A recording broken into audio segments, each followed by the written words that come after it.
il y a Don Quichotte qui combat les moulins à vent et l'expression une tempête dans un verre d'eau. Il n'y a aucune contestation, aucune crise qui peut naître si le peuple a fait son choix. Le peuple a fait un choix et ça se voit. Le 27 décembre, il y a eu un appel à manifester.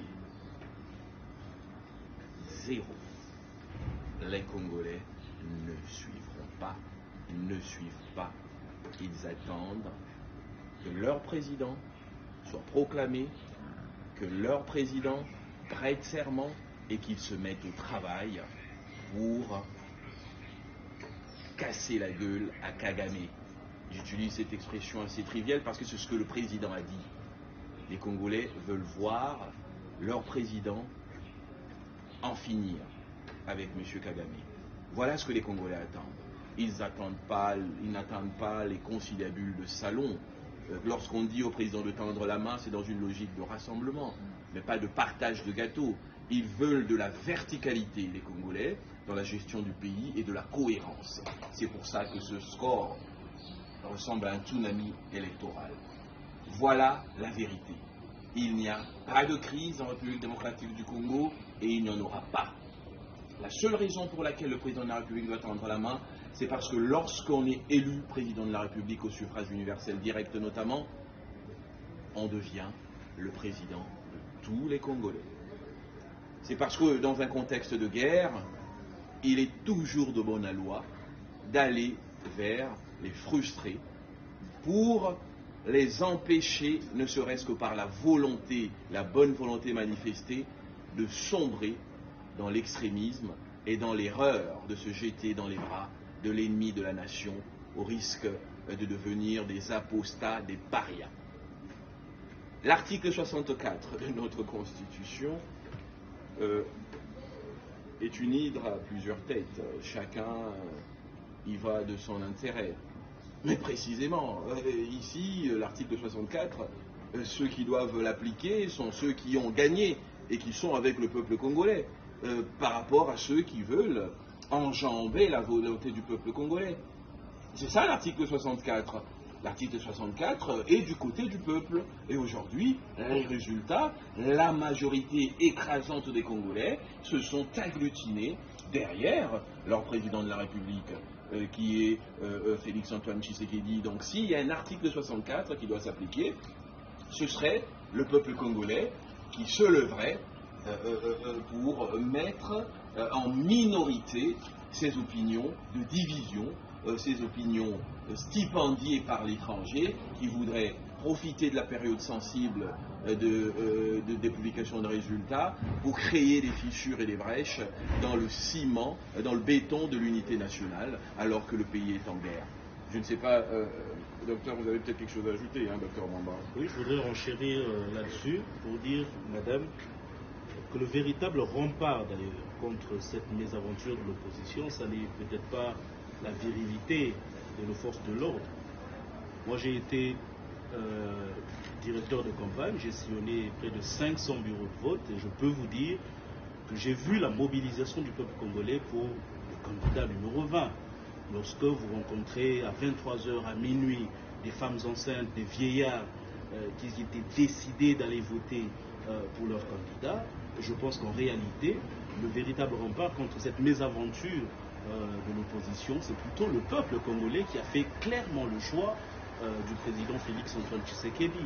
Donc il n'y a aucune crainte à avoir, à mon avis, par rapport à une annulation des scrutins, parce que, comme l'a dit le président, c'est le peuple qui a choisi.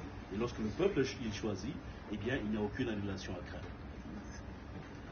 Et c'est juste au moment où je disais qu'il ne faudra pas que les partis politiques se cachent derrière l'Église et demandent à l'Église ce qu'il doit faire. L'Église catholique n'est pas une opposition, retenez ça bien. L'Église catholique ne remplacera pas le parti d'opposition. L'Église catholique, enfin la Sainte Cause, ce sont des évêques qui sont membres et ce n'est pas à leur niveau que vous allez demander de se comporter comme les laïcs le font.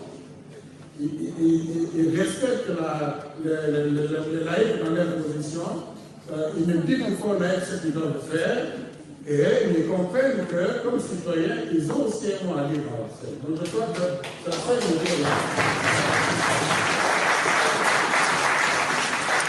Le Premier ministre et chef du gouvernement a présidé ce jeudi 28 décembre 2023 la 5e réunion restreinte du gouvernement à la salle de réunion du bureau du Premier ministre à la primature. 2 points étaient inscrits à l'ordre du jour de cette réunion restreinte, à savoir la communication du Premier ministre et chef du gouvernement ainsi que l'adoption de textes.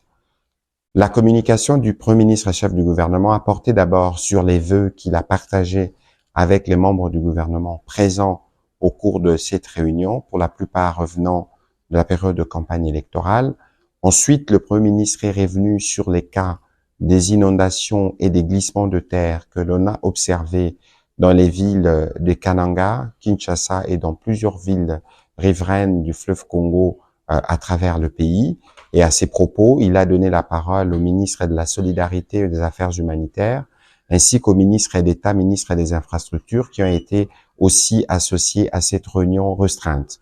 Le ministre de la Solidarité et des Affaires humanitaires a eu l'occasion de faire la présentation exhaustive de la situation à Kananga, à Kinshasa, dans les villes riveraines du fleuve Congo, ainsi que des dispositions urgentes qui doivent être prises pour permettre notamment de soulager les familles qui ont été affectées et d'intervenir pour assurer la sécurité des différentes personnes qui n'ont pas été directement touchées, mais qui doivent, pour certaines, évacuer les lieux qu'ils occupent. À ces propos, il a été complété par les ministres d'État, ministres des Infrastructures, qui a présenté au gouvernement quelques axes pour trouver des solutions rapides pour les zones qui sont touchées. À ces propos, le Premier ministre et chef du gouvernement a instruit la vice-ministre, ministre des Finances, pour que des dispositions pratiques puissent être prises pour permettre de soulager toutes ces questions. Abordant le deuxième point de cette réunion restreinte relatif à l'examen à l'adoption des textes portant sur la prorogation de l'état de siège, la ministre d'État, ministre de la Justice et garde de Sceaux, partant de la loi d'habilitation qui avait été conférée au gouvernement par l'Assemblée nationale, a présenté au Conseil le projet de texte portant prorogation de l'état et des sièges. Après débat et délibération, ces textes a été adopté pour que ces textes puissent prendre effet à partir du 29 décembre prochain. Commencé à 13h37, la réunion restreinte du Conseil des ministres a pris fin à 14h02. Je vous remercie.